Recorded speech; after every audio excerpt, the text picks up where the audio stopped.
while he's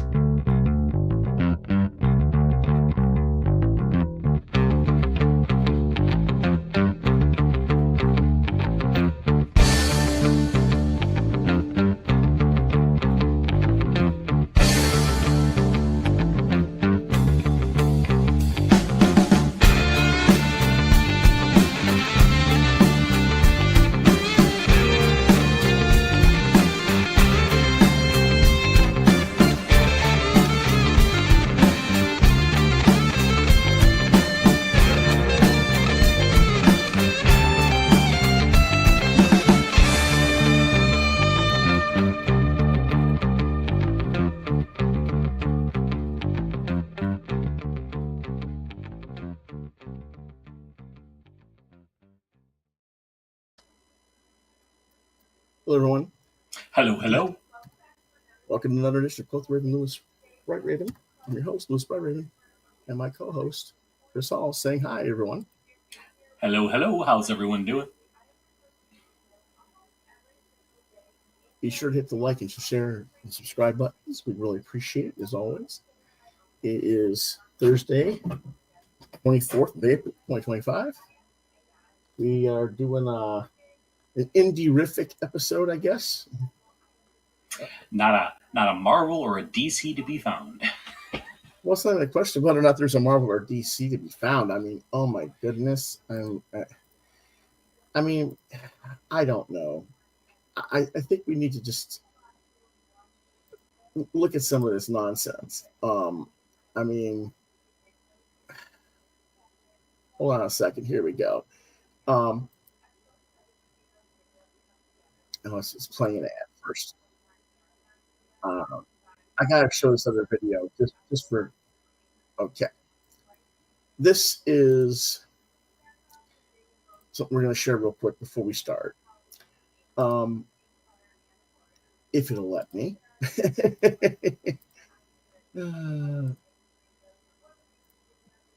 This is Thinking Critical, and they're talking about Read D6 Epic Comics.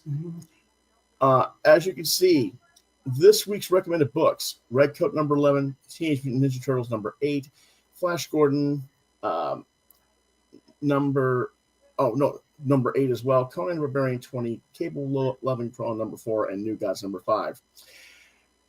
Now, I want you to hear the first few seconds of this commentary. It's Saturday evening. It's time to talk about the very best comic books in the entire world. Indie heavy this week with a Indie heavy this week. Where's the indie books? Yeah, I'm trying to see. Teenage Mutant Ninja Turtles hasn't been indie in 30 years. It's a corporate IP now. Flash Gordon is a licensed corporate IP. Conan Barbarian is a corporate licensed IP. Cable is a Marvel book. New Gods is a DC book. You got one title that you're talking about that's an independent. But this is an indie heavy episode. Now, this is why I kind of get frustrated with my so-called competition. Yeah, and I don't understand why people watch these channels like them when they do stuff like this. It's like, really? Do you even know what an independent comic is? So we're gonna do real independent comic talk, okay? Yes, we review comics that sometimes I can guarantee you've never heard of. Because we're always looking for something new. Yes, exactly. Yes. Okay. So let's go ahead and get started. What did we find this week? Let's start with an image book.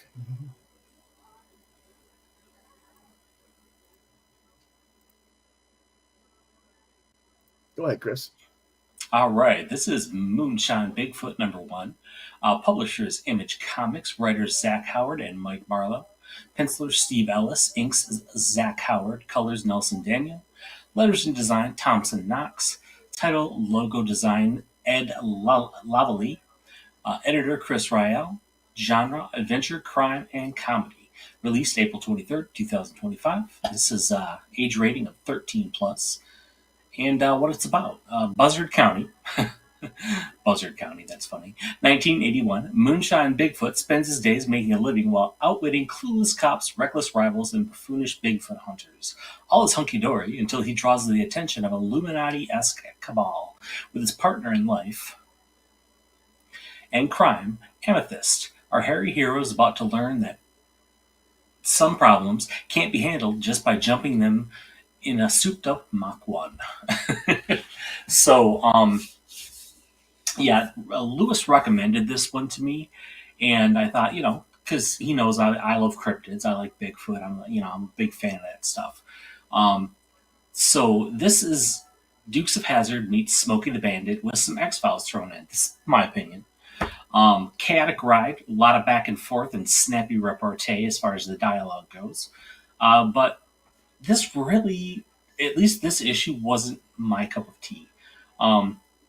I thought that Zach's artwork wasn't the strongest here, but then Raven pointed out that it's actually penciled by Steve Ellis. I thought it was penciled by Zach, and Zach is just the inker.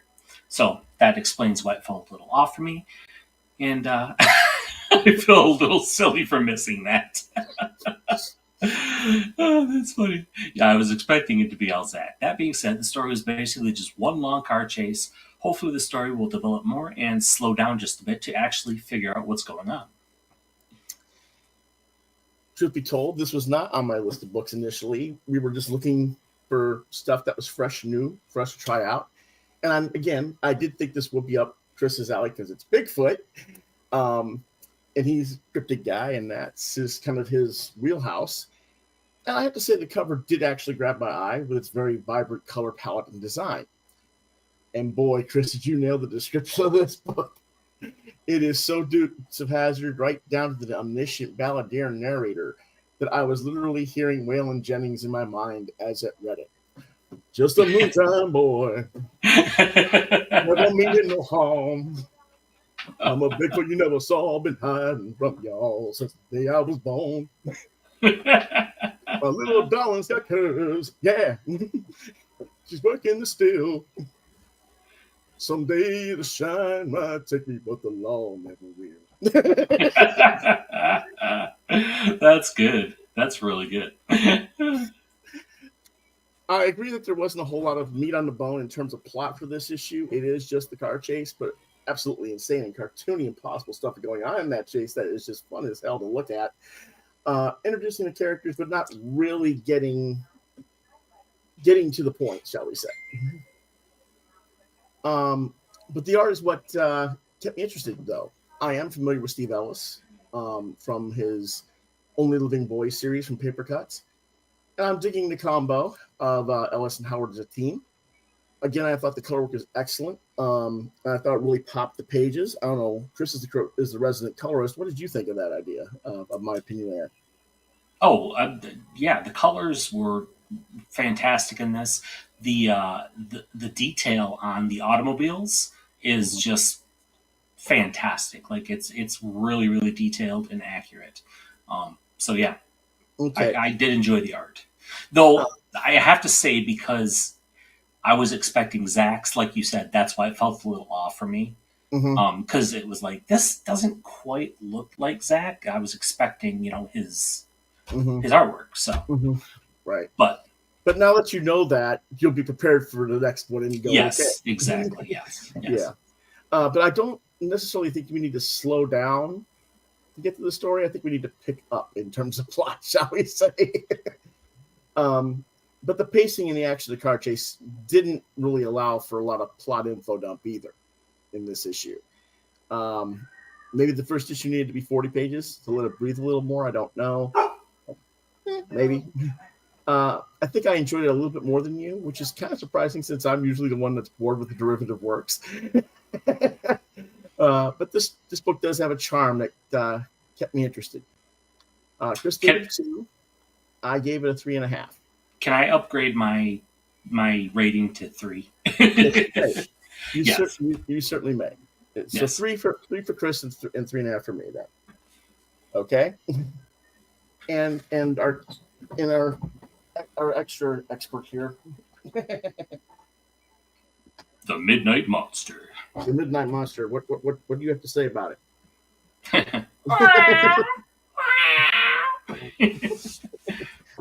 Yeah, but yeah, okay.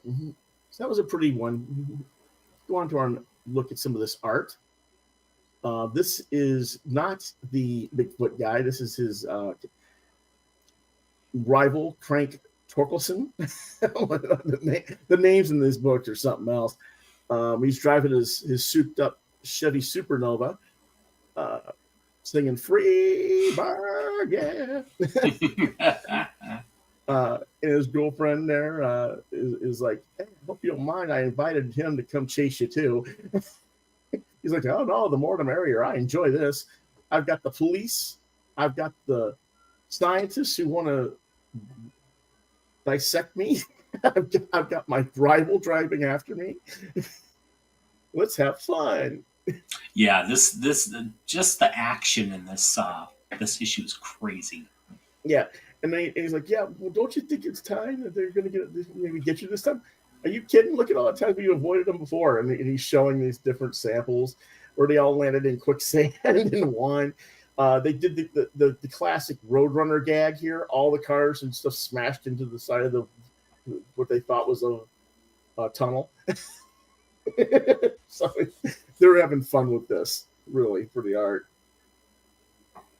And then here's the Illuminati guy. He's got a live chupacabra that he's like chasing them after with the dog. I did. I really enjoyed the chupacabra. Probably more than I should have, but yeah, I really enjoyed him. And now he's being chased down the bridge, which of course, as you can see, is out and actually curved up into a weird looking, I don't know what you would call that, a ramp of some sort. Yeah, like a slalom or something. Yeah. Oh, not a slalom, but yeah. But yeah, it's almost like I'm doing a skate deck dive here. Yep. And he just, let's go ahead and fly over. And of course, they're not too smart. They follow right along. And somehow he flips his car over. Even though he's upside down, he's somehow in midair. The next panel is flipped it back right side up to land on the ground normal. Hey, he's magic. Yep, he's a Bigfoot. He can do what he wants. But Torkelson ejects and has his little parachute. But the poor sheriff, he went down, down, down, and went boom.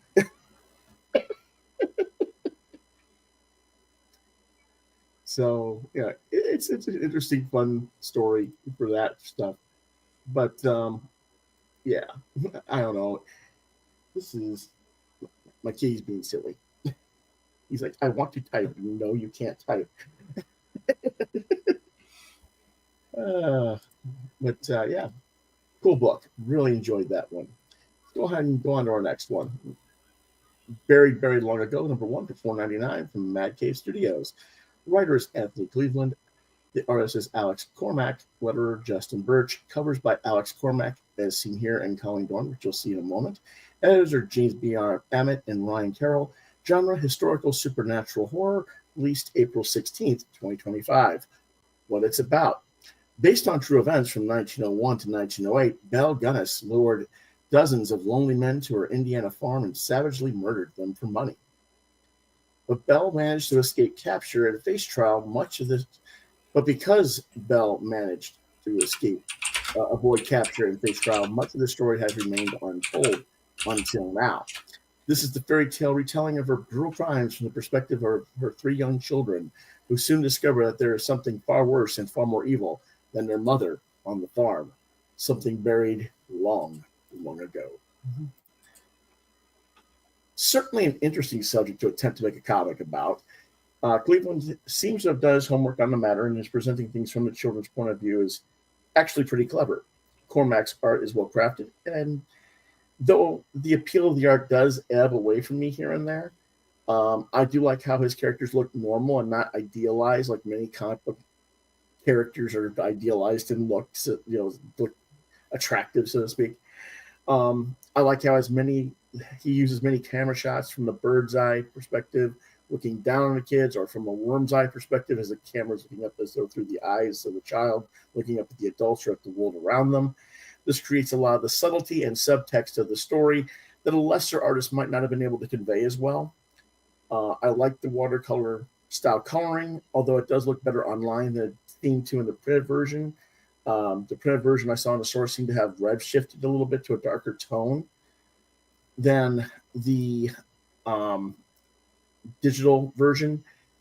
But I didn't buy the physical copy to compare side by side, and maybe I'll go back and get it just so I can do that, but I don't know. We'll see.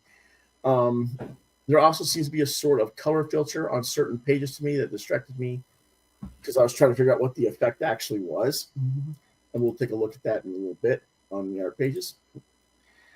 Sadly, the Dorn cover, which is this one, isn't my cup of tea. Usually I like her stuff.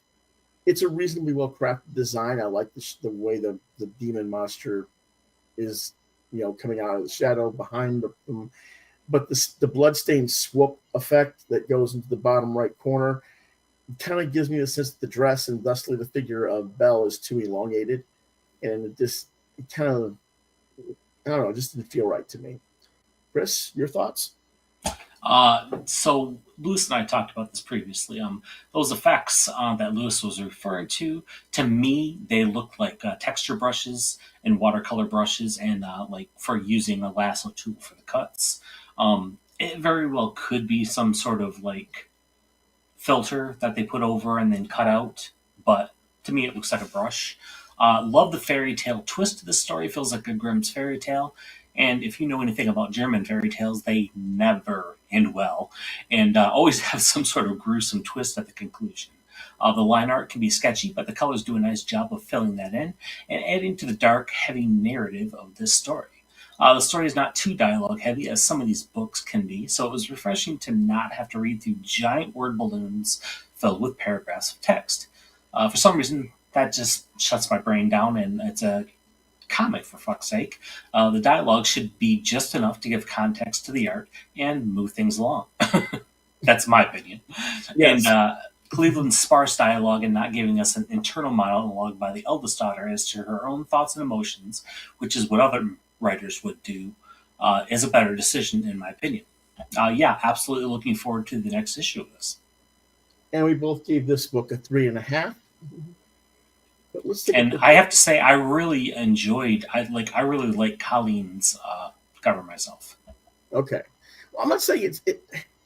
Like I said, just that weird way that corner looks for me. It just right. I mean, almost like some kind of tangent there or something. Yeah, I'm trying to get it to come. Okay, is it down low enough or not?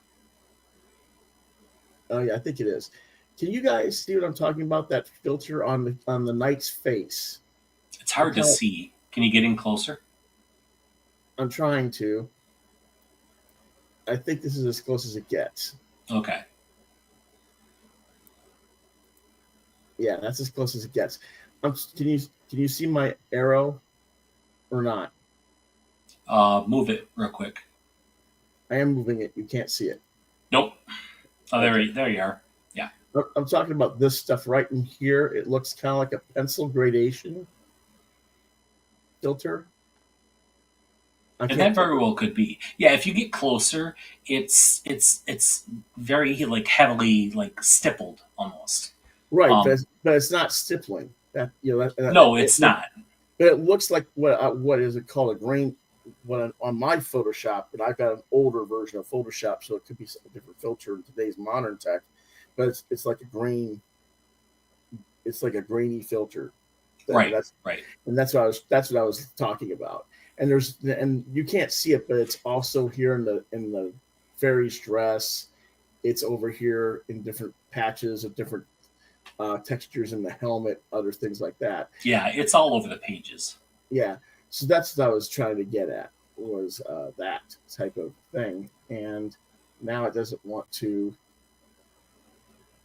Let's see if I can go to the next page. There we go. Now on this one, you see the same thing. Yeah. Like on her face, it's just a little bit of a weird, almost like an oversaturation of dot water in there to create shadow in the face. That I was just kind of wondering if that was, I mean, it's probably just a digital brush effect. It just kind of threw me a little bit because. Yeah, and we had talked about, or I had mentioned that because typically when you're doing an effect like that, or shadows, a colorist who knows what they're doing isn't going to make that black, and because it's straight up black, makes me think it's part of the line art. Right. Okay. Yeah. Like I said, I think it's more. It could be very easily a traditional combination of pencil gradation for shading with the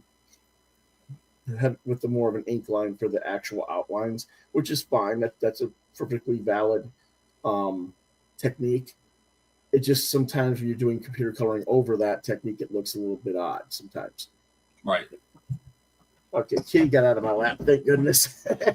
And this very well could be like the pencil. The line art could have been done digital too. Mm-hmm. Yeah. So. Yeah. So it's hard to say, but it's still good looking. That's it's for what it is. I like like you mentioned, the characters. They look real. They're not stylized. They're not idealized. Mm-hmm. So yeah, they look very real and very true to the period. Yes. Hey, Joey. Go ahead. Oh, I just said, hey, Joey. Oh, okay. Joe's in the room. Okay. Hey, Roger, I didn't see him on the chat yet. I was over in the other window, moving to the next page. Sorry about the little bit of the gore there. We're going to keep it down there a little bit. I'm not going to get too focused on that, but that basically she's killing, and now she's like trapped her daughter into telling lies about the situation and how the guy died and stuff. So she's like, yeah, and she's a monster. Yeah, she basically lures men in and then kills them for a reason that we have yet to know. Yep. So go ahead. On the next one is E-JUNKY. It's a trade paperback collection for $29.99 from Scout Comics. It is Nicholas Tana as writer, Kyle Feinrich as artist, with cover by Derek Robertson, as were Cal George, Andrea Lorenzo Molinari, Gregory Blair, and Cassia D'Asta. Genre science fiction. This was released in September 20th, 2023. There are some books here that are like from my backlog, because for those who don't know, we had a delay. We were gone for a while on the show, so I'm still catching up on my backlog. Anyway, rating 13+. What it's about: in the year 2055, technology has transformed the human experience using nerve-reading devices, or NRDs, to share dreams, and emo regs to filter and regulate emotions, leading pain and suffering to become commodities in a world that has made them virtually illegal. But a growing group of addicts called E-JUNKYs continue to seek out every kind of human experience by using drugs containing other people's memories, including painful ones, which in the form of the alternative drug, alt, known as Torch. When Hector Holmes, a disgraced investigator and E-JUNKY, nearly overdoses on Torch, his previous partner from the Alternative Reality Investigation Squad, Eris, requests his help to stop the Guardians of Pain, the terrorist group distributing Torch to wake people to a painful and buried past in an effort to start a revolution. Hector enlists Astra, a dream celebrity whose television channel is hacked by the Guardians to promote the revolutionary message. Astra's celebrity status gives Hector access to every level of society, helping him get close to the cult group's leader, a mysterious known figure known as X. With Astra's help, he scours the city and with his own mind in pursuit of the Guardians, hoping to find some clues in the memory experiences they sell on the black market. But dosing with these experiences comes with a price, and after several doses of Torch, Hector's reality blurs, pulling people from his life into his Torch-induced visions. And as his mind unravels, he must confront a forgotten and painful past in order to stop a horrific future. What did I think of this?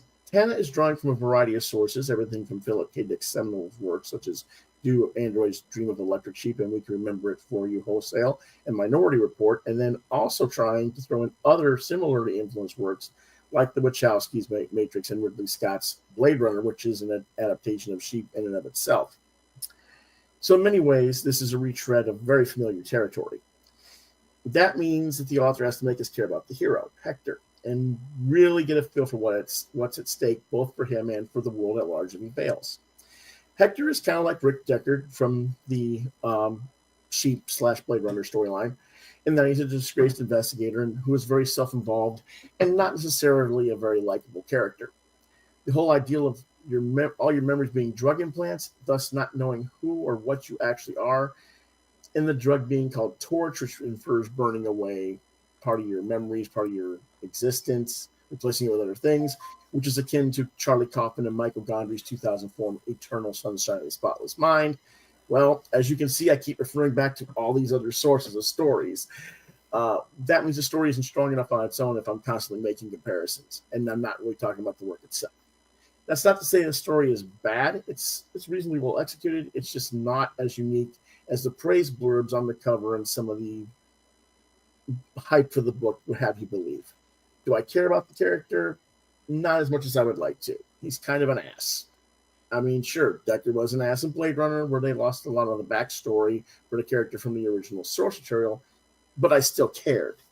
Here I'm more like, I see you're trying to wow me with the art and decor of the world. More on that in a moment, but why do I care about the story? Not so much. Now, the art visual world building is very nice, and I think Fainrick carries the story much more so than the plot or the character. He does a really nice job of design, and his color palettes, while at times a little drab and a little too uniform, in my opinion, on some pages, can really pop when he's using the more versatile selections of a color palette. His line art is very reminiscent of Matt Howarth, and I think that's part of why the book originally appealed to me, but it's not as nuanced as Howard Smith's work. For those of you who don't know who Matt Howarth is, if you've been watching the show and recently, we covered one of his books, The Termite Mound. So that gives you a little bit of a hint. He's also known as for Star Seed and other books. And it is so far a feel from the style of Derek Robertson's cover art depicted here on the cover that I would wonder if a person who bought this book just on the cover art alone wouldn't be extremely disappointed in the book once they started to read it. This is why I tend to prefer to have my interior artist be the cover artist as well. Now, I don't feel cheated because I knew what I was getting. I just feel like if Robertson had done the interior story, then this story would become as popular as Transmetropolitan did for Robertson and Warren Ellis. Whereas with Fainrick, it just feels like a base hit and not a home run. Does that make sense? It does, yeah. I completely agree with you on the cover art. Like, I can remember countless times as a kid picking up a book for the cover, which is what you're supposed to do, and then flipping through the book and being like, "Oh man, this sucks." Yeah. So yeah. But let's see. Right, okay, I'm gonna pull out the book here real quick. And I also have to say that science fiction like this isn't my cup of tea. It's just my brain shuts down. I mean, the art is nice. Yeah, it is. It is pretty. It's a little bit dark in these scenes, but if I can get close enough, you can see a little bit of the Howarth in there. Yep, absolutely. The line art isn't quite as refined as Matt's, but it's good. Mm-hmm.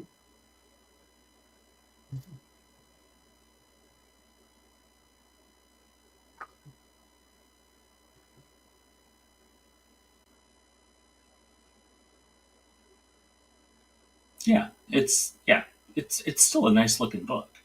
Yeah. So I do like the book, so I gave it, I gave it 3 stars. So, it's average, so to speak. But, I didn't feel like, I was disappointed in the book or anything. I just felt like it just didn't quite live up to the hype. Right. And, as you and I both know that, but the listeners may not, when you get a different interior artist than the cover artist, a lot of times it's just pure economics. It's because the interior artist is cheaper. Or in this case, I think what happened was he got the original artist that they wanted, and they just hired him to do the cover because I think, yes, he does have a blurb on the back of the book as well. Yeah. So he was basically doing it as a favor and promoting it as well. So yeah, that's more or less what was going on with that, I think. But yeah, so there you go. But let's go ahead and move on to the next book. Go ahead. All right, this is The Hive, 1 through 3. This is absolutely mature. Readers, 17 plus. Do not let your kids read this book. Publisher Image Comics. Writer A.J. Lieberman. Artist Mike Henderson. Colorist, letterer Inaki Aspiazu. Genre, crime noir, supernatural. Released April 25th. What it's about. Mason Shaw is no one, a worker bee, but all that changes when he crosses paths with a few stragglers trying to stay one step ahead of a queen with immense powers who is determined to control her hive no matter who she has to kill. Welcome to The Hive. The queen has mental, drug-induced powers that allow her to control her criminal organization who deal in the drug and sex trades. Mason is simply trying to find a way out before she kills him next. What did Chrissy think? Yeah, holy graphic sex and nudity, Batman. What did you make me read here, Raven? I mean, I'm an adult. I can handle it. I've seen some things, but why did Image pick this book to publish? This book is not really about bees, but it has a lot of bees in it, and bee innuendo. Bee-uendo? It's a story about a criminal network hustling for cash under the control of its queen, who is herself, and appropriately so, seemingly a slave to the circumstance of the jive as well. Sexual imagery is rampant throughout the book. It's a sleazy TV show in the form of a comic book that shifts focus between many players at once as they hustle for cash on the streets, in the boardroom, or in the bedroom. Hold on, though, because it's not entirely grounded in reality, as we are exposed to a bit of vocal mind control elements as well.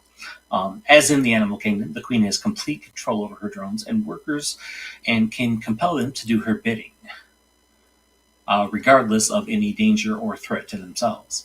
Had a hard time getting through this one, except for the graphic sex and mind control. There's just not really a lot exciting about this run-of-the-mill crime story. I unfortunately have to largely agree with Chris on this one. This was just one that I saw and I was like, okay, the descriptions did not hint that this is what the content was going to be, so I didn't realize that's what we were going for here. And again, we were looking for something different than what we've been reviewing as of late. I do see why some people would find this book appealing because it does have similar vibes to TV series like Animal Kingdom and Breaking Bad. But let's be honest, those shows are sleazy, though not nearly as graphically sexual as this one is. And so, yeah, this is more like a pitch for the next TNT HBO Max late night drama series than it is a comic book, in my opinion. Woof. just woof. Right? It's not Faust, but it's still pretty graphic. Yeah, right. It's not either of our cup of tea. And thank goodness that our resident church choir boy, John, did not have to read this with us. I think he'd still be in confession begging for forgiveness for having read it. Right? Like, you need to do like 75 Hail Marys. Per page. Oh, boy. We love you, John. Just have a great theater week, buddy. We miss you. I do think there was some interesting potential in the concept with the whole queen mind control thing going on, but it just fell flat amidst the rest of the monotony of the overtop sex and violence on display. Chris, what'd you give it? I gave it a 1. This was a hard slog to get through. Yeah, so. and I gave it a 2 because I'm being generous.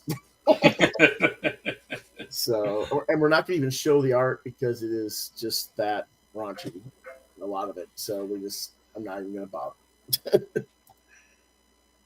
Our next book is Joe Frankenstein, Part 1 and 2. You'll see the cover to Part 2 in just a minute.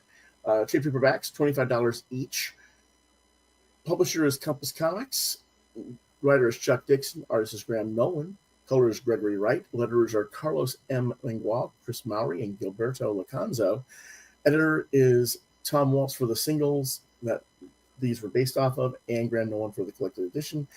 Covers by Graham Nolan and Gregory Wright, age 13 plus. It was originally released in the trade on August 11th, 2023. What is it about? Joe Pratt has lived his life in and out of foster homes until one fateful night, while delivering pizzas, he's attacked by a coven of vampires. His young life might have ended right there if not for the intervention of a guardian angel who turns out to be the Frankenstein monster. Yes, that Frankenstein monster. Joe learns that he's not a Pratt. Darn, I guess Chris will be disappointed. But in fact, he is the last heir of the Frankenstein line. The monster's been watching over and protecting the Frankenstein descendants from his bride and her creatures of the night as she seeks what the monster has, and she does not: eternal life. The secret lies in the monster's blood, but the code to unlock it is in Joe's. And the problem is, she doesn't want some of Joe's blood, she wants all of it. What did I think of it? No, we're not going to play, oh, this is a CG comic. Ew. I don't prescribe to that crap. This book was originally produced in 2015 in singles at IDW before we ever got into all that nonsense, so we're not going to do that here, okay? And I'm not a huge fan of Dixon or Graham per se. In fact, their Batman work, particularly the creation of Bane and the whole Nightfall storyline, is precisely what drove me off the Bat books, and I've never returned as a regular reader since then. So, the fact that, I'm actually reviewing this, I'm not being prejudiced here, okay? I just missed the original IDW run, and since the issues are scarce and usually way overpriced as the singles, it's more than to get the trade collection. I figured, why not? Trump's getting elected, no matter what those two yahoos say or do anyway. Do with them. They did not have any say in the behaviors of our governmental officials on any level, so why do I need to punish them for other people's bullshit? I don't. So they're just trying to tell a story. Either you want it or you don't. I wanted it. Pretty straightforward, folks. Now that we got all the political pedantry out of the way, let's talk about the work, shall we? This book is trying to take the best elements of the Mary Shelley story and the original Universal James Whale film and merge them together and then update things in a way to the modern setting with a Frankenstein descendant. It's goofy. It has its flaws, kind of similar to the Van Helsing movie with Hugh Jackman and Kate Beckinsale had their goofiness. But the creators are being sincere and earnest in trying to give the audience a reasonably well-constructed story, an executed story. If I'm being honest, I'm much more satisfied with Nolan's art than I am with Dixon's writing, but that's kind of to be expected. I'm really not a Dixon fan. About the only work I've really dug of his is Alien Legion, his Evangeline series that he wrote with his ex-wife, Judith Hunt, and the Winterworld stuff that he used to do. The rest of his stuff, I don't know. I never cared for it. Anyway, story's decent enough, and Nolan carries me through it, and I don't feel like I was disappointed so much as, okay, that was that. Right. Like, oh, this is a comic book. I do like the covers. I like Joe. Joe's the guy in the red shirt, obviously. Particularly the checkered pattern little shoes he wears. I can't remember what type of brand those shoes are, but it looks kind of cool. They look like Vans almost. Yeah, that's it. Vans. They're Vans. But how many times do you see people wearing Vans in comics? Right? You don't. Yeah, that's what I'm saying. It actually makes them look pretty cool. But I do think that his visual vice is just sort of inconsistent, depending on how pronounced his chin stubble appears. Here, you can just barely, let me see if I can get it. You can barely see a little bit over on the chin there. Ah, yes. But if we go back, you can see it's much more pronounced. So he has magically growing and receding chin hair. It seems that way, but that's okay. But you know, it's not really consistent all the way through. I mean, he does a decent enough job on it. It's just that it was something I noticed. Overall, reasonably entertaining read. I think you would have dug this if you could have gotten a copy. This is an expanded edition of the content, not available through the IDW stories. That's another reason why I bought these instead of going and getting the back issues. But I think fans of this sort of supernatural monster as the hero noir genre that's become very popular in comics, particularly indie comics, would likely enjoy it as well. And I'd give it a 3.5. Yeah, it looks like a very enjoyable book. It's something that I would pick up if I saw it on the stands. So I'm going to go ahead and show this here in a second. Whoop. Kate wants to stick to the cover, of course. Here we go. Here is issue number 1. Has a little bit of a gloss sheen on that title there, as you can see. Looks like good paper stock. Yeah. That's we met him. And you know, if you're familiar with his art style,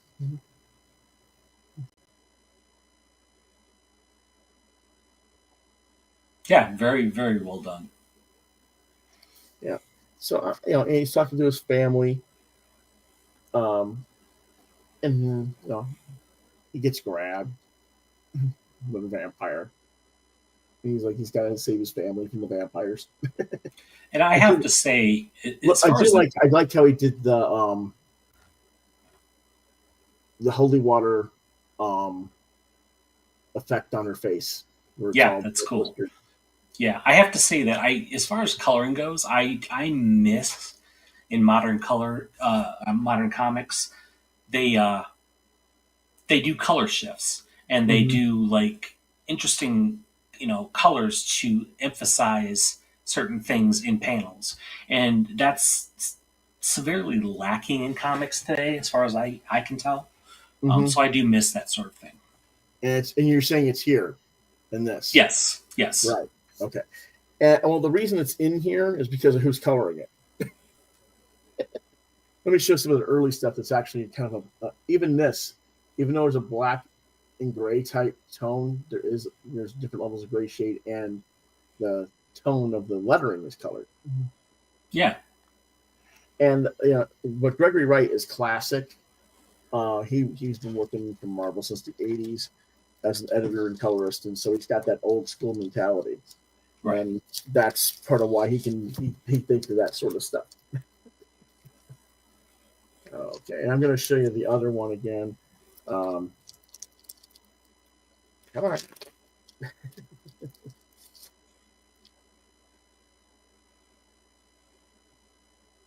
I do like the little midget or little man there. Yeah. With the flare gun shooting. That's pretty wild. I'm trying to get it close enough that you guys can see it without it blurring. And the camera's not working that well to get a good close-up of that chin hair, unfortunately. But, yeah.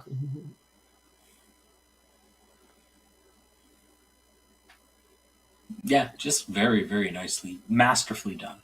Yeah. So there's that. Okay, again, I give this one a 3.5.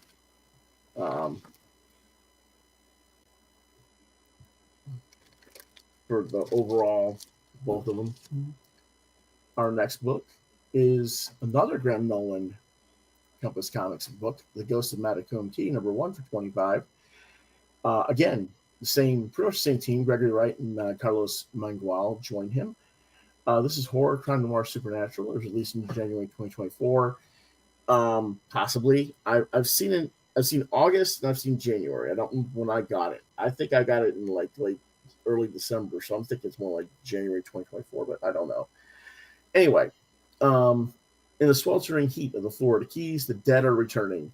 The crimes of today uncover the crimes of the past as private investigators Misty Fahrenheit, I love that name, and Mike Meathead Rotowski have to unravel the mystery of the ghost of Matecumbe Key. Fahrenheit and Rotowski, private investigators. He's a former MMA fighter and she's a psychic. Set in the summer heat of the Florida Keys, they are investigating a missing persons case, and they discovered that the case is connected to a drug cartel smuggling drugs laced with fentanyl into the country. Sadly, this missing individual stumbled upon a batch of drugs spiked with fentanyl and died immediately. At the same time, a real estate development project linked to the cartel faces a threat when an old car from the 1930s containing bodies is uncovered, essentially halting construction of the real estate project and then what's going on. It appears that this area is also haunted by a ghost searching for a woman. During their investigation, Misty and Mike find the missing person's deceased body, and Misty can see his ghost. Meanwhile, they are ambushed by the cartel's henchmen who are burying that 30s car in the Florida Keys swamps. Misty discovers that there are many restless spirits in the Keys, and they must confront the cartel and aid these ghosts in finding their peace. Can they fight out the mafia and help these spirits cross over to the other side? What did I think? Well, this story has revelations that tie into all the other Compass books. In other words, the Chenoo, Alien Animal, Joe Frankenstein. So if you haven't gotten this one, you probably want to get it in conjunction with the overall universe. The story has a very 1970s grindhouse horror vibe to it. He decided to get cute, though, and put cameos of all his friends on the professionals in the story at one point. And I hate to say it, professionals. It felt so cheesy. Oh, that's awesome. I love it. It wasn't in bad taste or anything, but I think I prefer a nod like the one that Carl Kiesel gave me in Impossible Jones by just using my surname and making a character that's entirely his, but is like my quote unquote cousin from that universe, if you will. Put me in the book, you know. I don't know. But I do think that Graham did a very nice job on the likenesses of the other guys. It's just that it pulled me out of the story because now I'm trying to hear the voices of the bros in my head while I'm reading their character, and it just doesn't quite. It doesn't like fit the story in a way. You know what I mean? Right. Yeah. It's like when they put a well-known actor in a role, and like all you could see is that actor. You can't see the character. Yeah. It's like that. Yeah. So it's supposed to be them though. It's not even supposed to be a character per se, but it's just. I don't know. Anyway, I did find those pages particularly distracting, but it wasn't like it didn't like completely like pull me away. It was just something that was like, pause, wait a minute, you know. The other problem I did have though was I kept finding myself comparing this book to the 1988 series Cinder and Ash by Jerry Conway and Jose Luis Garcia Lopez, and that did take me out of the story way too much. And it left me wondering how those creators would have approached this same story, or how Graham would have approached the Cinder and Ash story if he had done that one, which is not a good thing. I shouldn't be comparing someone else's work to yours when I'm reading your book. I wanted to like this better than I did. I don't hate it. I just kind of feel meh. But I do like the Misty character, and I would like to see more of her on her own rather than with the MMA sidekick. She's interesting. He's kind of dull to me. But I give it a 3 out of 4, or 3 out of 5 rather. And you know, it's. Go ahead. Okay, so does this cover design drive you nuts? Yes. Like it's like not. I'm sorry, but that's just bad cover design. What is it you don't like? The title's too small. The Compass Comics is like just so like stark white. It takes away from like it draws the eye from the cover. It's just like bad placement. Like okay. I feel like the cover design could have been a lot better. Okay, that's all right. That's not unreasonable, I guess. Does it work? Does it feel any better now that it shines in your face too? Yeah, I mean, you know, I think part of it is there's just the way he's done the levels with the one zombie in the foreground, then the middle ground, and then your core characters are kind of still they're recessed, but they're not completely into the background because there's stuff behind them. Right. And it just, you're like, where's the draw, Right. Because the draw is actually in the front at the zombie, not really with them. So I can see what you're talking about in that respect. Again, art is really nice to look at.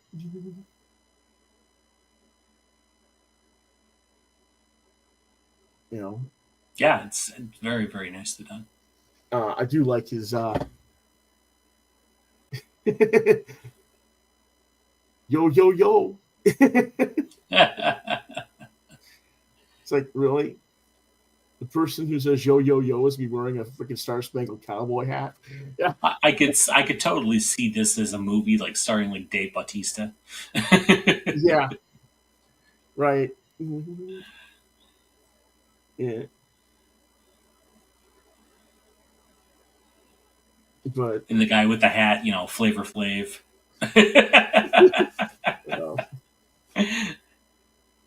This is where they find the car with the bodies in it. And now you see the guy that's like gesticulating, freaking out in the bottom left panel there on the right page. Yeah, that's supposed to be Billy Tucci. Really? Okay.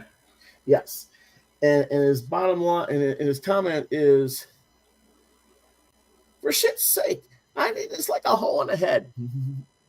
That is something he would say. Yeah, but it's like, okay, all right. Yeah. And there's other things. I'm going to try and find the other cameos here. I do, like I said, I like Misty's look with the white stripe in her hair and stuff like that. It kind of looks like Rogue a little bit, but yet exactly. It's still a little bit, And I'm sure the artist knew that, and was trying to maybe draw that comparison. Mm-hmm.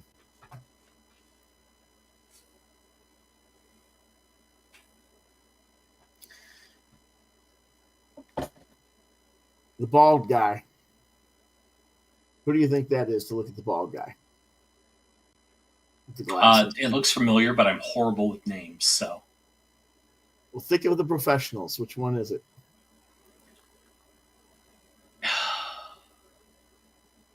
Is that, I'm not sure. The face looks familiar, but I can't place a name. Aaron Lopresti. Oh, okay. See, I don't know what Aaron looks like, so. Well, now you do. So little things like that were like, But overall, it was okay. All right, let's go ahead and move on to the next one. We got another Secrets. Well, it's not MATECUMBE, it's of the Ravens. It's a graphic novel from Clarion Books, HarperCollins at $15.99.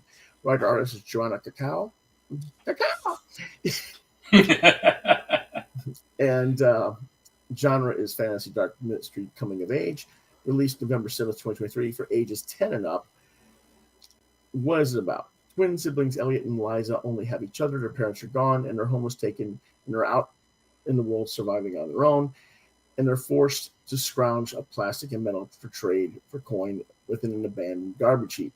Desperate to escape their vagabond cycle that they're trapped in, the answer to their plight seemingly appears to when they stumble upon a Raven quest, which are magical tests offered by mysterious message-carrying ravens that, when successfully completed, promise the victors coin and untold riches. In a gamble to change their fates, Elliot and Eliza follow the trail of the Raven quest to the kingdom's capital, where the greedy rulers of the Kawamiti Kingdom reign, and young people are enlisted to train as royal mages for the kingdom's army. But the Ravens' quests aren't what they seem, and the king is actually on a mission to hunt down vagrant participants like the twins. When the quest goes terribly wrong, Liza is poisoned, and Elliot finds himself racing against the clock to find a cure. Now the only way to save his sister is to join forces with a royal apprentice and a dark mage with mysterious motives of her own, even if it means sacrificing everything. What did I think?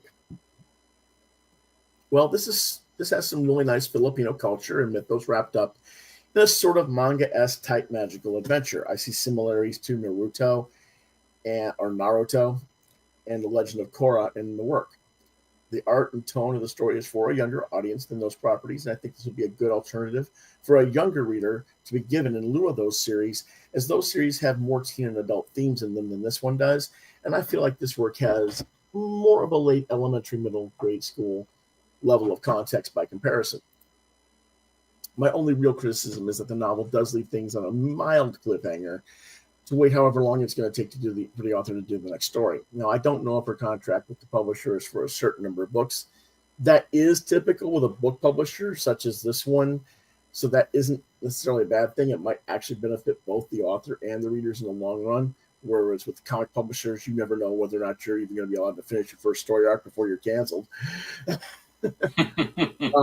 So it's not like the key conflicts of this story weren't resolved. I just feel like maybe at the end of the story, I was left running at least a little more of what was going on. I don't know, but that's probably a good sign, because if I want a little more, then the kids will too. Artistically, very similar to the style of work I reviewed a few weeks back for the Imagination graphic novel, if you remember that. If you liked what you saw back when we reviewed that, chances are you'll like the art here as well. I do feel that there are times that the creators' line weights are a little too thin for my liking, but I don't know if that was because it was a result of possibly working in digital rather than traditional.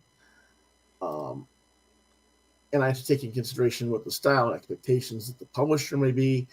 And this is also the creator's debut work, or at least it's their first full-length work. So maybe I'm being a little bit too forgiving on that front that I would be for some more experienced creators or for a different art style. But I seem to recall mentioning the similar issue with the Imagination book. Did I mention the weaknesses in the line weights and the Imagination as well? I believe you did, yes. And that's just the inker in you. Yeah, I think it is. So yeah, well, see, that's exactly what I just said. Even though that's completely different artists, it's just a tick for me, you know. Yep. So yeah. So again, 4 out of 5 stars. Let's take a look at it. This has got a nice glossy cover to it. Good, smaller book, but good size for kids to read. And does this remind you a little bit of the Imagination book? Yeah, absolutely. Yeah, it does.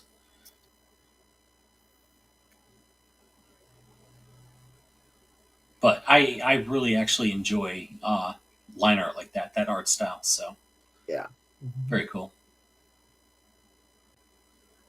I want to go find some of the darker stuff.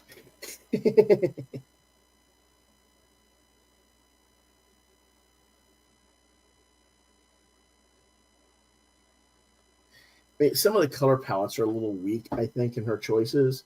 This looks better this way because I got the light right on it. But if you have it down like this, and you're looking down and you don't have a light direct on it, the browns in here just really blend into each other. Brown on brown, yeah. Yeah, so it's like that. This, it's a good paper choice to have that high gloss sheen on there because it helps create the differences between the shades of the colors. But I would have preferred a more broader palette on the coloring in that regard. Especially if you're going to go with flat colors like that. Yeah, you need separation in your hues. Well, see, on these pages you got that. Yeah. So it's like I kind of I don't know. When it's one person doing everything, things happen. Mm-hmm. Yeah, exactly. So anyway, enjoyable book. I gave it 4 out of 5 and recommend that for younger readers most certainly. And here's some more of the artwork. Now this is really bad scans, unfortunately. I don't know how in the world they got scans where the digital line art actually just like. Can you see the breaks in some of this? Yep, I can. And I don't know how they scanned it so badly, but some of it looks really good, and some of it looks like, what in the world did you do? Where did you get this from? This artwork? The scan, Yeah. it was from a review, but it wasn't. It was supposed to be an actual page from the publisher. Oh, okay. So that they had gotten it from the publisher, but that doesn't mean that they didn't alter it and make it a really crappy DPI or something. Right.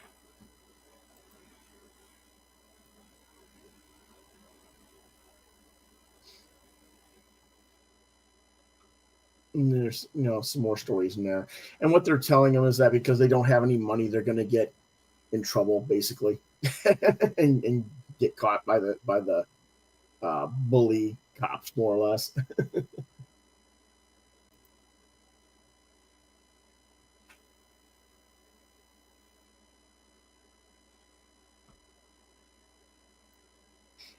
And you can tell in a way that she's learning her craft at the same time, because some of these backgrounds are kind of blah,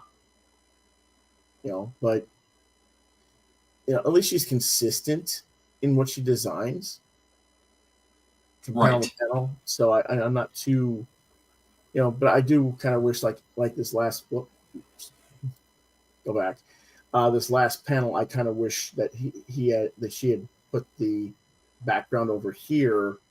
Does that make sense? Right. Yeah. Absolutely. Okay. Yep. Okay. But little things like that I wish had could have been a little bit better, but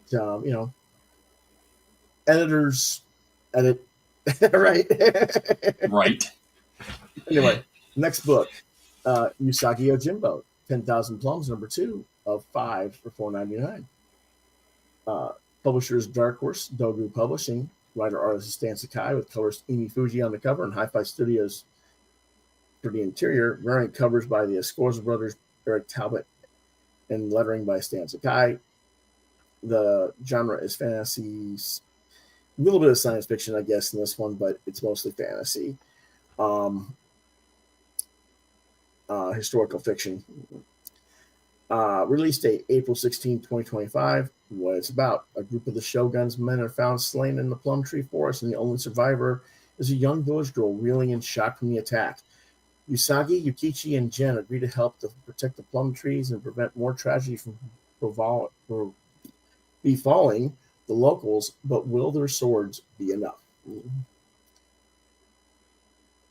It's time to talk about the best comic series this week that nobody's talking about. No, Perch, it's not some overrated Pat from Ghost Machine. No, Wes, it isn't adulterized junky-ass Space Ghost. It's USAGI YOJIMBO, and I dare you to find any other comics YouTuber reviewing it. Now, I've talked about this property consistently as the best comic series out there for how many years? Who knows? It can be marketed to all ages, both genders. It's always damn near perfectly executed. This book always gets a 4.5 or 5-star rating, and this issue is no exception to that rule. The story continues as Usagi, Yukichi, and Jen are ordered to leave the area rudely by the Shogun's guards, only to hear a horrific scream. The head guardsmen and an intrepid trio rush to the scene, only to find several of the guard forces decimated and a little girl seemingly traumatized and unable to speak.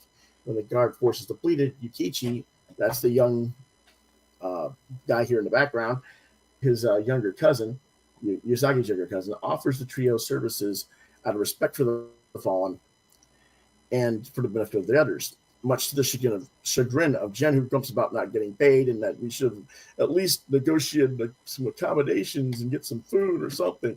Yeah, which this behavior embarrasses both the other rabbit Ronin. Meanwhile, we learn what we suspected all along, that the little girl is actually the werefox that the town rebuked in issue #1, and she kills the mother of the girl and attacks the father after revealing her true nature, because she'd already killed and consumed the girl. Which, while perfectly reminding the audience who might have missed issue #1 why she's taking these actions in quick dialogue, because they were the ones who rejected her and she needed help to save her little girl from using the plums. properties as a medicine. So, no long-winded dialogue, no expositional diatribe, typical of Marvel's and DC's writers who are trying to hammer their message into their audience. It's just right there in the visuals, the way it should be. Plenty of message to be had in a story about the proper way to treat people, about the way to behave as a guest in someone's home, and other basic principles that teach good manners and respect for one another without having your writing be heavy-handed or overly pointed in perspective. Joy Joe's Usagi laughing. And that just goes to show you that if it has anything to do with like Asian culture, never ever ever trust a young child. Right. I give it a 5-star. I mean, wow. Yeah. And anybody who knows Raven knows that he is very Scroogely about his 5s. Like, please, sir, may I have another? No, you may not. 10,000. And here, I love the figure action poses in this. The way they're stilted, moving forward, but yet they're not. Each one of them has a slightly different pose to the other. And then the facial features, even though it's very cartoony, each one of them has a different shock expression on their face. Right. Just well done. Even Joey's shocked. Yeah. Wow. 5 stars. Wow. Yeah. Well. Yeah. And then here's the bodies. And you can show the body, and there's just enough blood and black to show that there's the massacre, but not. There's just a little bit of a hint of red around the black. It's just well done so that you can do it for kids and not be gory. Yeah, exactly. Yeah. And just the facial expression on the small kid, just like the eyes is wide open.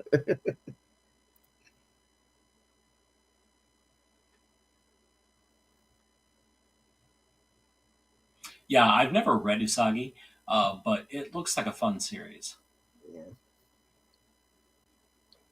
Well, you're getting Usagi someday.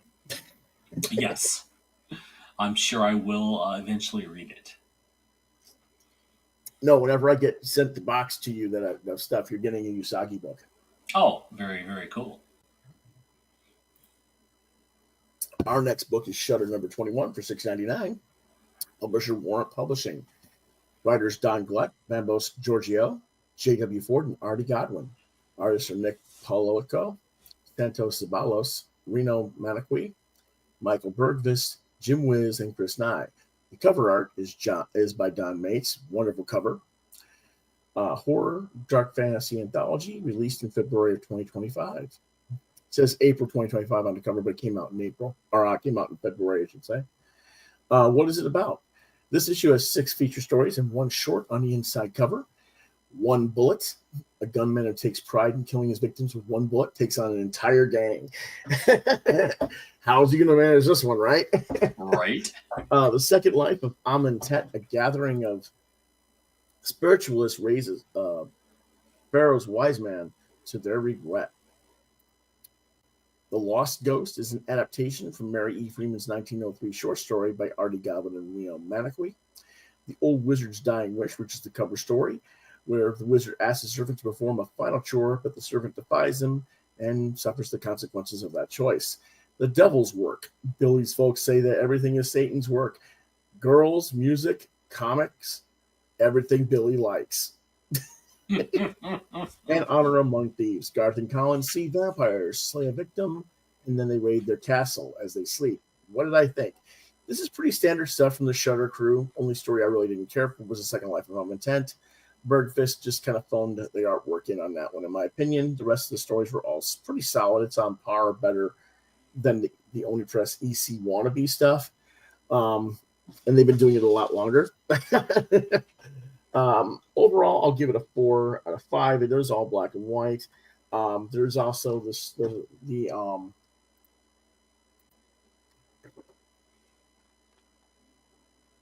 Auntie's Fearsome Fables, the Honey Island Swamp Monster, 1-page story. You're going to get sued by Adam, the Hatchet guy. Adam. You know the movie Hatchet? Mm. Can't think of his last name. Honey Island Swamp is his thing. Ah. There's the One Bullet storyline. Well, there we go. Just really nice. Yeah, that's gorgeous artwork. Very nice. Yeah. And see, it's all actually hatches for the shading. Mm-hmm. Yeah, that's really nice. I wanted to make sure I got in tight on that because you don't always see it.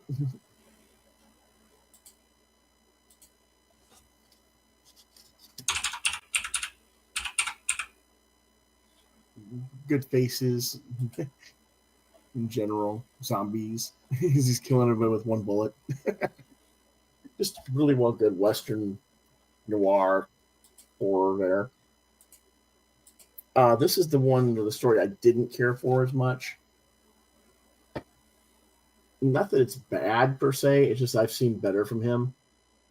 Right. Yeah, the artwork is kind of I don't know, just really open, sparse. Mm-hmm. Well, his style is a little more open than the others. You know, I mean, he does some really nice panels like that with the girl here with the apple. Yeah, that's very nice. But the other stuff. But that's a stark contrast from that monster or whatever is in the first panel. Yeah. Yeah. So, anyway. But 4 stars is high praise from you. So. Yeah. Well, I go overall. You know, here's the artwork from Wizard's Dying Wish, and that kind of has that old school EC look to it. Mm-hmm. Yep.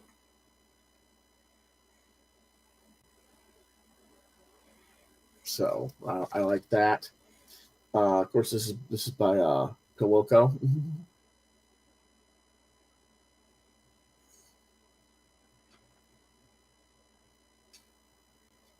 Lots of ads in this one, but that's okay. You know, it keeps the price down, right? Well, there's lots of ads because this is a work of Satan, right? Comics are Satan. Yes. That. Yeah. Which story was that one? Which one was that one again? Let me look real quick. Devil's Work 34. All right. I skipped that one somehow. Sorry about that. Oh, that's all right. No, we want to show that.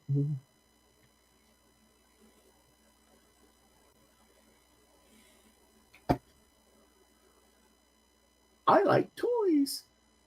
Yeah, and that artwork as well is very like old school EC. Yes. Yeah, really nice.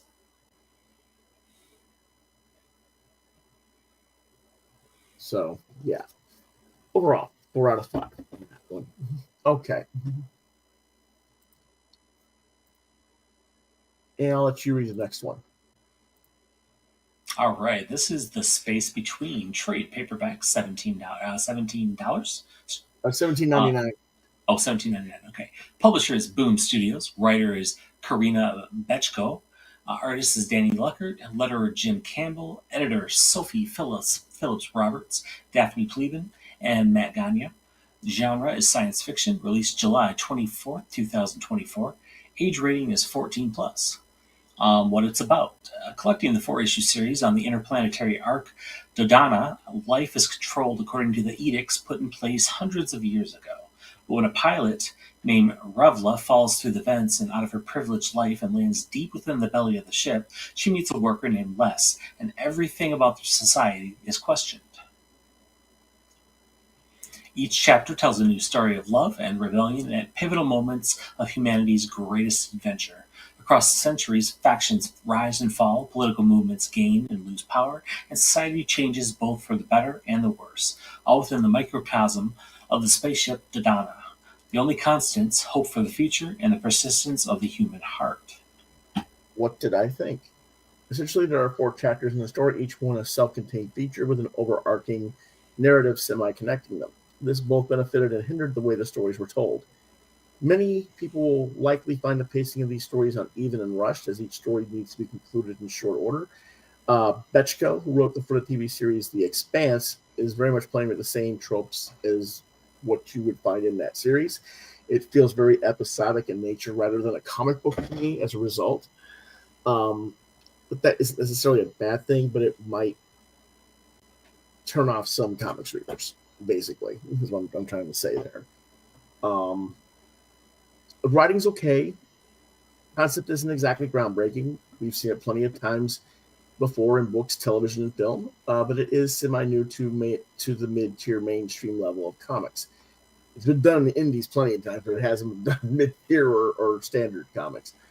Where Bechko shines is more in trying to thematically connect each generation of family couples as they deal with the ever-changing situations of their societal structures and culture shifting around them over the decades.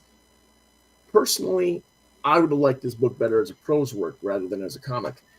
But again, we've seen that concept done plenty of times in prose science fiction. I just feel like prose would have given the author more time to develop the characters at a deeper level and would have made them potentially more relatable than they are. They're not relatable in the book. They are, but you don't get enough time to fully connect with them as each chapter comes to a close. Hence why I've seen a lot of reviews for this series complaining about the so-called rush stories or the disjointed sense of generational story gaps. The main reason I tried this book was because Danny Lucker did the art, and if you watched this recently, we've been reviewing Jump Scare from Dark Horse, and that also features Danny's art. And that cover is stunning. Yeah. And it does capture the essence of what they were going for much more than I anticipated. While I did order this back in 2024, it's been sitting around unread all this time. So my actual first look at his work was Jump Scare, which of course see last week's episode for talk on Jump Scare. But this is what carried the book for me. Whereas with Jump Scare, Bunn the writer is carrying things a little bit more, and it feels more like a 50-50 collaboration on Jump Scare, whereas here it's more like Lucker carries about 70% of the weight on this book, in my opinion. But that said, if you are a fan of The Expanse or of the style of science fiction that this is, where you're talking about generational societal change and stuff like that, think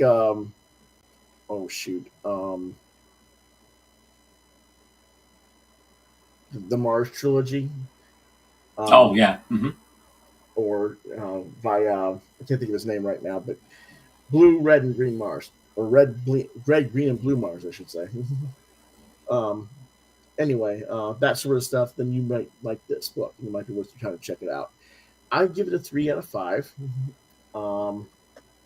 Let's take a quick look at the art.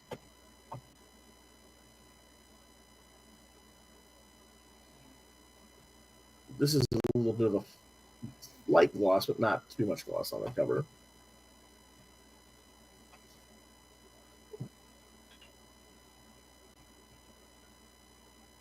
Decent enough design work, character coloring schemes, just overall, you can tell different colors and different designs are for different cultures and different class of people. Yeah, the artwork really does shine here. So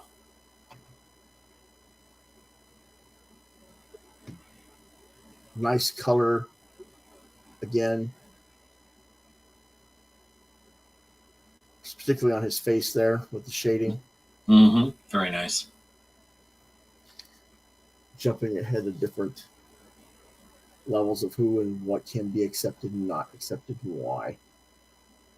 She's being told who they're being told, you can't do this, you can't do that.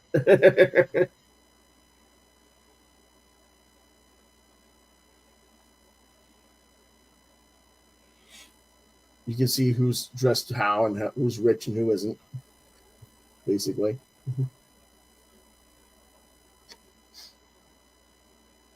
In the more modern, fast forward time, they look completely different from each other, from previous generations. They have different types of full body suits. Yeah, the color design in this book is very, very well done. Yes.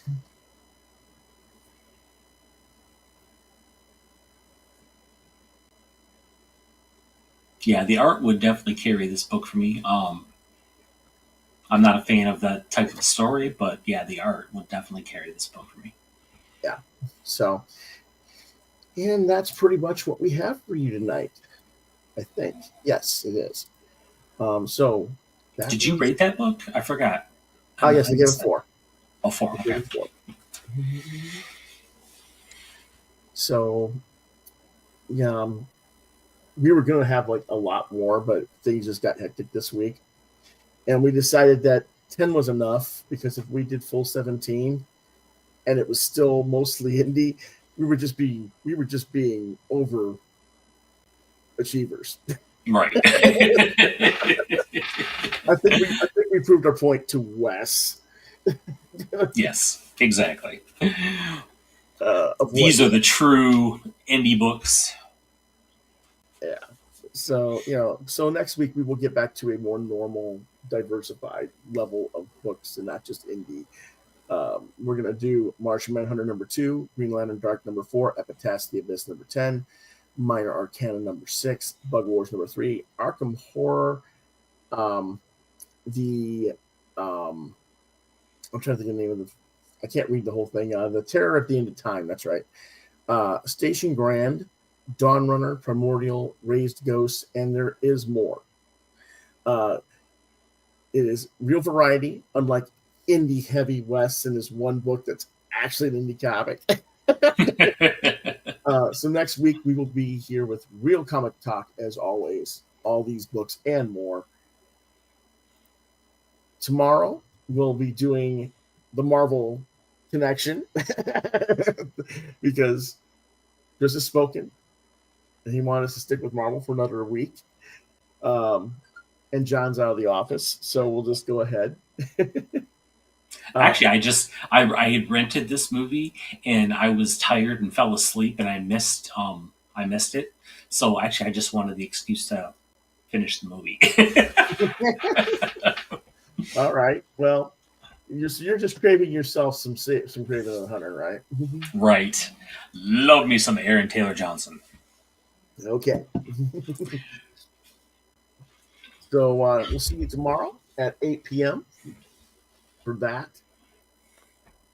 If you have questions or comments, feel free to contact me at lewis.brightraven on Facebook, at Quoth, at Lewis Brightraven 2 on the Muskrat channel, also known as X. You can see my artwork at deviantart.com/brightraven. You can see Chris's artwork at fatboy73, deviantart.com/fatboy73. You've been watching Quoth the Raven, Lewis Brightraven exclusively on YouTube. And if you have email, if you don't want to try to reach me on social media, it's quothravenlbr72@gmail.com. You can't reach me there, try lewisbrightraven@yahoo.com. And Chris can be found at Christopher, who still cannot spell his name correctly. I forgot to fix that. Christopher M. Hall, 1973 at Gmail. Yeah, there's supposed to be an E in there. Damn. Yeah, there's supposed to be an E in there, but where? It's actually for Christopher Me Hall. Me. It's about me. Oh man. Well, trust me, I'm the editor. I will edit him after the show and make him correct it, class. Anyway, thanks for watching. We'll see you guys tomorrow. Have a good night, everybody. Quoth the Raven, nevermore.